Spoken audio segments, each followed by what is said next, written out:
Hey guys, Sure Shot Midget here. Got a really cool gun to do a video on. So, this is Devin's gun. I did make a video back when his V12 was in his Ares Amoeba, hence the stock. But it's changed a lot. I made like 2 videos on his gun, but it's changed, so I'm going to go ahead and redo it. Now, this is a brand new V12. His old V12 was actually sold to Tyler. If you go back probably 3 or 4 videos ago, there was a Crytek Mark I M4 with a V12. That was Tyler's. It used this HPA, that HPA engine used to be in this gun. Sold it to him because he was having issues with his jacks. And his V12 is just nice. It really is. Had no issues with it. He played Friday and Saturday with it and shot a lot and had no issues with it. For some reason, it was having issues in this body. Don't know why. But basically, with the money that I sold the engine to Tyler for, I bought Devin a brand new engine. So I bought it used. It was in a kid's gun, and he said he shot like 300 rounds to it. So it's pretty much like new. And it looked like it too. There was nothing messed with it or anything. So I put that in here, put some other upgrades in it. I'll get into that later. And pretty much spent the exact same amount of money, just have a brand new engine. And Tyler got to play last weekend with his engine. Otherwise, he wouldn't. If he got this one, he wouldn't have been able to play with it. So that was the big thing. He wanted to be able to play, and so I put his Devin's old engine in there, and his is good to go. So let's just start from the back and go to the front. On the back here, we have an Ares Amoeba stock. So again, the base gun was an Ares Amoeba. It's a crane stock. It's got a JST LiPo in here, 7.4. It's a 250 milliamp. It's got a metal buffer tube. It's got a metal body. The body is GMP, hence the logo over here. This body is really, really old. In fact, this lower used to be mine, and I traded it to my brother, and then he used this upper. So this is my brother's body, and I sold it to Devin for a really good price. It is a black low receiver and then a tan upper, so two-tone look. Honestly, doesn't look bad to me. It's honestly pretty good. Of course, the features on it, standard mag catch, standard selector switch. You got the charging handle here, dust cover, standard stuff really. Standard grip too, which is kind of unfortunate considering he had a Crytek grip, but it had to go with Tyler's. Because with the Crytek grip, the hose has to be cut a little shorter, and so when you put the grip connect with the too short of cut hose, then it leaks. So this is how we had to do it. He can get a different grip if he wants, but honestly, it's not a big deal, and he doesn't really care as long as it functions. He's more of a function person, not looks. On the top here, we have a e-bike T1 with a UTG riser. I love this setup here, especially the risers. It's just a thumb screw, or thumb knob rather. And I recommended it to him, so that's what he got. It's great. He doesn't really aim down the sights, neither do I. It's just there for looks, really. He does have a flashlight that goes on the front. He puts it on the top, mainly because the way the button works on the back of the flashlight is it's just right there by his thumb. So that's just how he does it. It's honestly perfectly fine. The red dot, if he did aim down, he could probably be able to see the dot still. The flashlight's not big enough to cover it up. But it doesn't even matter because he doesn't aim down his red dot, so it just doesn't matter. Flashlight he has, I'm not sure what brand it is. I think it's like a Scout Light, or maybe it's like a Valken. I don't remember. It uses CR123A batteries, which kind of sucks because those batteries are expensive and they die constantly. So I'd recommend to him to get one of the 18650 flashlights because they're rechargeable batteries. I think you can get CR123As that have rechargeable batteries though too. So that would be the move for that. The rail here is actually from a classic Army M4. It's the Delta 10 or whatever they call it. It's a 10-inch quad rail. It's a quad rail, so it reminds me of a 416. It's not modular or anything, but it's honestly nice. It's a different look. You don't see these all that often anymore. On the bottom here, it has a rubber GMP hand stop. It's like a rail cover hand stop. It's like built in. It's actually pretty cool. And then the front, he has a Valken suppressor. The barrel goes to like right here, so it doesn't suppress anything. It's not foam filled. As far as internals on the hop-up, it's got a Crytek rotary hop-up with a Lonex 50-degree bucking and a Sugru hop stock inner barrel. The inner barrel was from the Amoeba. It's like a 605, I think is what they advertise. It's aluminum, so it's not really a tight bore by any means. But it works totally fine. Honestly, 180, 200 feet range, easy out of it. Again, it is Sugru hopped. As far as the internals on the engine, it's got a grip connect right here. As you can see, that's brand new. He was the guy that actually somehow got mud into his hose, so I kept this on here so that when he's not playing with it and his hose isn't connected, just cover it up so he doesn't get mud in there to destroy his solenoids again. It has a QEV valve. Other than that, it's totally stock. So you got a QEV valve, grip connect. It's got the stock poppet, stock nozzle. I can actually put a bored out nozzle in here, but it shoots like 400 FPS at like 85 PSI. Shoots really hard. So I just opted for the stock nozzle. It's better in my opinion, so you can shoot lower FPS, shoot faster, you know, full auto, faster semi-auto, and not hurt anybody. So that's that right there. Other than that, nothing really special about it. It runs fine, runs great. I have it on closed bolt. I have the RPS set for 35, and then obviously I've tuned the nozzle timing so that the trigger response is just so nice. It's just instant. And I did shorten the trigger pull, of course. That's what I do with all the V12s that I work on. Alright, I got a high cap pull of 0.25s. I got the regulator set for 90 PSI. Got the chrono set for 2.5s as well, so we'll get an accurate joule reading. 290, 298, 1.03 joules, 2.5s, just a little over 1 joule.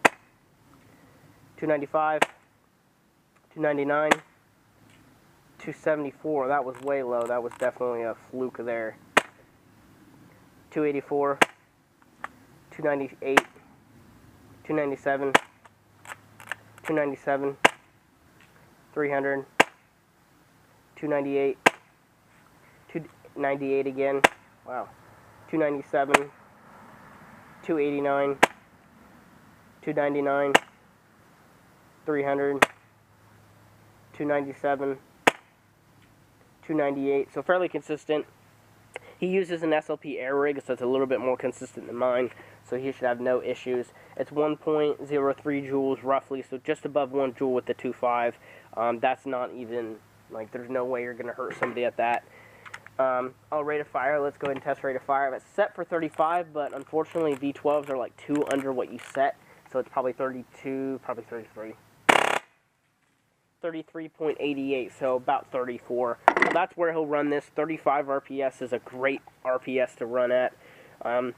It's not too high. In most cases, people don't freak out with, 35. When you get up past that's when people start to freak. They start to flip because they just don't know anything about airsoft or how how airsoft guns actually hurt people. Alright, so you might be curious, what is he shooting with the .2? It's probably about 320. Which is not very high at all. So he's going to run 320 pretty much everywhere. I told him if there's a field that wants to limit his RPS and do 25 or 30 RPS and be, stupid, he can put his FPS up and turn his RPS down. I don't recommend cheating. Don't cheat. If a field says you have to shoot at 25 RPS, set it for 25 and play with it like it, but turn your FPS up. Especially if you're at a field that people don't call their hits. And play by their rules, you shoot the 25 that they want you to shoot at, but turn your FPS up to 400, and that's the limit. Play at the limit, pretty much. And so if, people don't want to call their hits, because let's just be honest, 25 RPS at 320 FPS with a .2 is quite low. That is low for RPS and FPS. And if somebody's going to eat and they don't want to call their hit, they're not going to call their hit at 320 FPS. They're just not, even if you're 25 RPS. In my experience, you set your gun at 35, 40, 45, 50 is when people call their hit at such a low FPS. That's what I run. I run low FPS, high rate of fire. People call their hits. The gun sounds amazing, and you're like one of the only people in the field that has the ability to shoot that fast, because there are a lot of people that are clueless as far as teching and not experienced, and so they just think that it's super hard to make an AEG shoot over 25 or whatever. I've heard that, literally heard that at these fields where there's just a bunch of clueless people coming to play every weekend and they just eat. It's ridiculous. It's crazy, it really is, but that's just what we've come to. Honestly, the airsoft community is too soft. We're too soft. We've become so soft, whereas if a blade trigger is something so abnormal that you're going to ban it or something like that, it's just you're so soft. It's ridiculous, honestly, and in the end, you're going to lose money. So let's go ahead and just shoot this gun again, 2.5s with the high cap.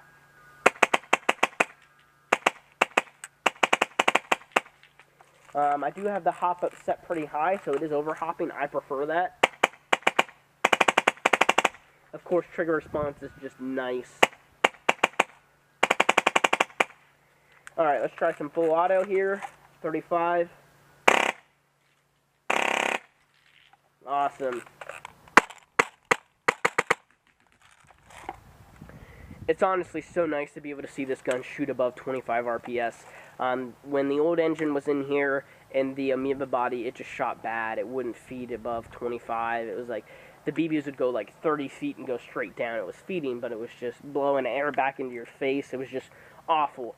I ended up just swapping the engine. I basically gave that engine to Tyler, put it in his gun, and his gun shoots fantastic. He's got it set for 35 RPS with .25s. He has GMP mags. He has high caps too, and it feeds 100% at 35. I mean, like, it's one of the best V12s that I put together. And so, you know, I'm glad this one shoots just as good. This one's, you know, up there, shooting great.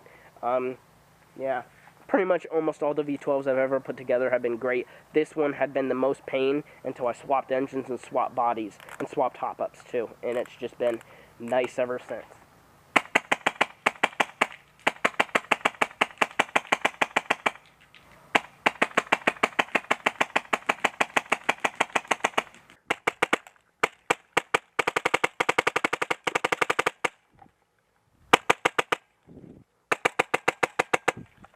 Try some full auto. I'm about out of ammo.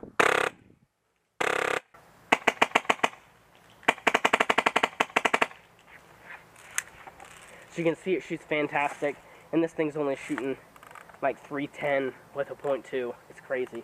I do want to. I've talked to multiple people about this. If you're shooting over 35 RPS, please lower your rate or your FPS. Just do it. There are people out there that overshoot people, and it honestly gives us a bad name. I've never encountered somebody like that. There's no, at the fields that I've played at, there's no issues with that. There's no overshooting issues like people like to say. Getting shot with 2 extra BBs is not overshooting, and that's the issue. People just become so soft, and they think getting shot twice is overshooting. Or if somebody comes up on a building and they shoot quick with their HPA gun, they think it's full auto. And then they assume that all HPA players shoot that quick, or they think that I'm shooting hard because the gun's loud. There's just so many clueless people, and that's fine. There's, you know, clueless people in the world, that's fine.